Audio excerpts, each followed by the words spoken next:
This video is going to take you through the steps of creating a citation for a reference article from a reference book. The big major difference between a reference book and a book is typically a regular book is going to have a single author, a single subject. It's going to be all based on one thing. A reference book is a combination of many articles by many different authors. Often comes in a multi-volume set, that kind of thing. That's the difference you want to look for. This is going to cover the ones that are like that have multiple articles by multiple authors on a topic. To begin, we're going to choose our citation type. I'm assuming you've already created a project and that we're adding another citation to that project. So under citation type, we want to go to reference source, create citation. You can skip over the help part right here. And here we go. Here's the form that we're going to need to fill in. So this first part is asking us for information about the article, the small piece of the book that we used. Later on we'll look at the book as a whole down here where it says reference source, but for now we're going to focus on just the article. And so it wants the name of an author of the article and an article or entry title as well as page numbers. So let's take a look at an article. Here's an article I'm using out of this reference book. It is on Popular Life and Recreations, and one of two things will usually happen. In many cases, no author is given at all. The places to look are right under the title of the article and at the very end of the article. Sometimes there will be an author's name there.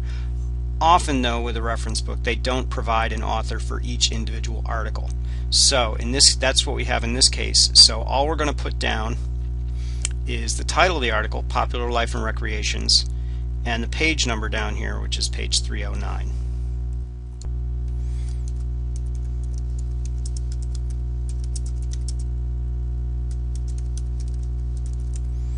Make sure you capitalize the important words. And my article is all on one page, so I'm just going to say that it goes page 309 to 309. Because no author is given for my individual article, I'm going to leave this part blank. Scrolling down,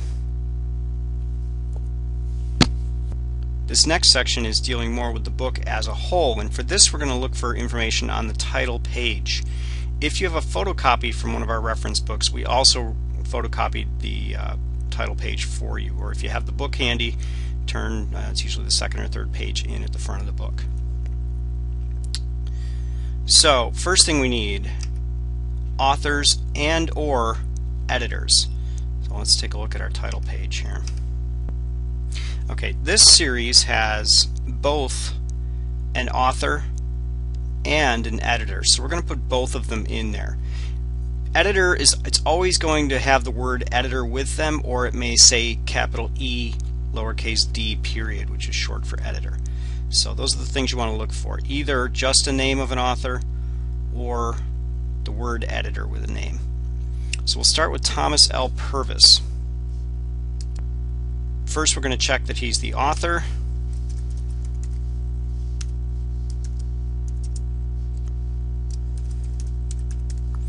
We'll put his name in there.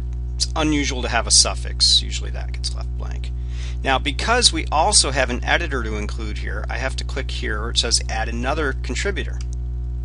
And that gives me another line. So if you have two authors listed, you can put in two authors. In this case we're going to do an author and an editor. And we'll go back to our title page and see our editor's name. Richard Balkin.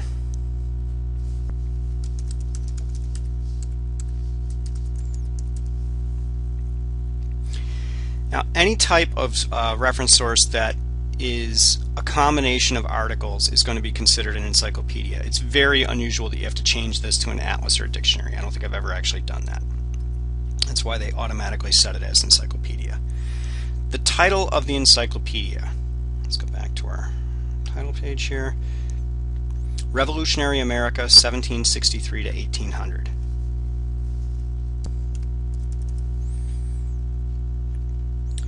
Next it wants to know if there's a volume number. So let's take a look. There's not. This is a one volume set.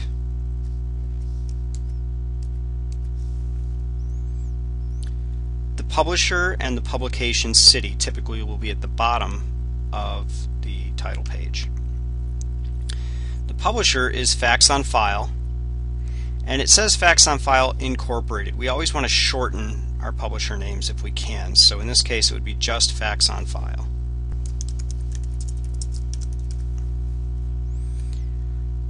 Publication city. Now typically that is going to be right under the name of the company on the title page. This one's a little unusual in that they didn't put that there. You have a couple of options there. If it's not provided, you really should figure it out what it is. Sometimes you'll find it on the back side of the title page. Another option is to actually go to the catalog and look it up. So here I've got the book, Revolutionary America 1763, and when I scroll down into the details, under publication information, I see that Facts on File is a New York company. If more than one city is listed, just go with the first one. Next, our publication year. On our photocopies, often we will handwrite that on the title page. If it's not handwritten on there, it's on the back side of that. You'll have to go back to the book or look it up in the catalog to get the publication year. In my case, 1995.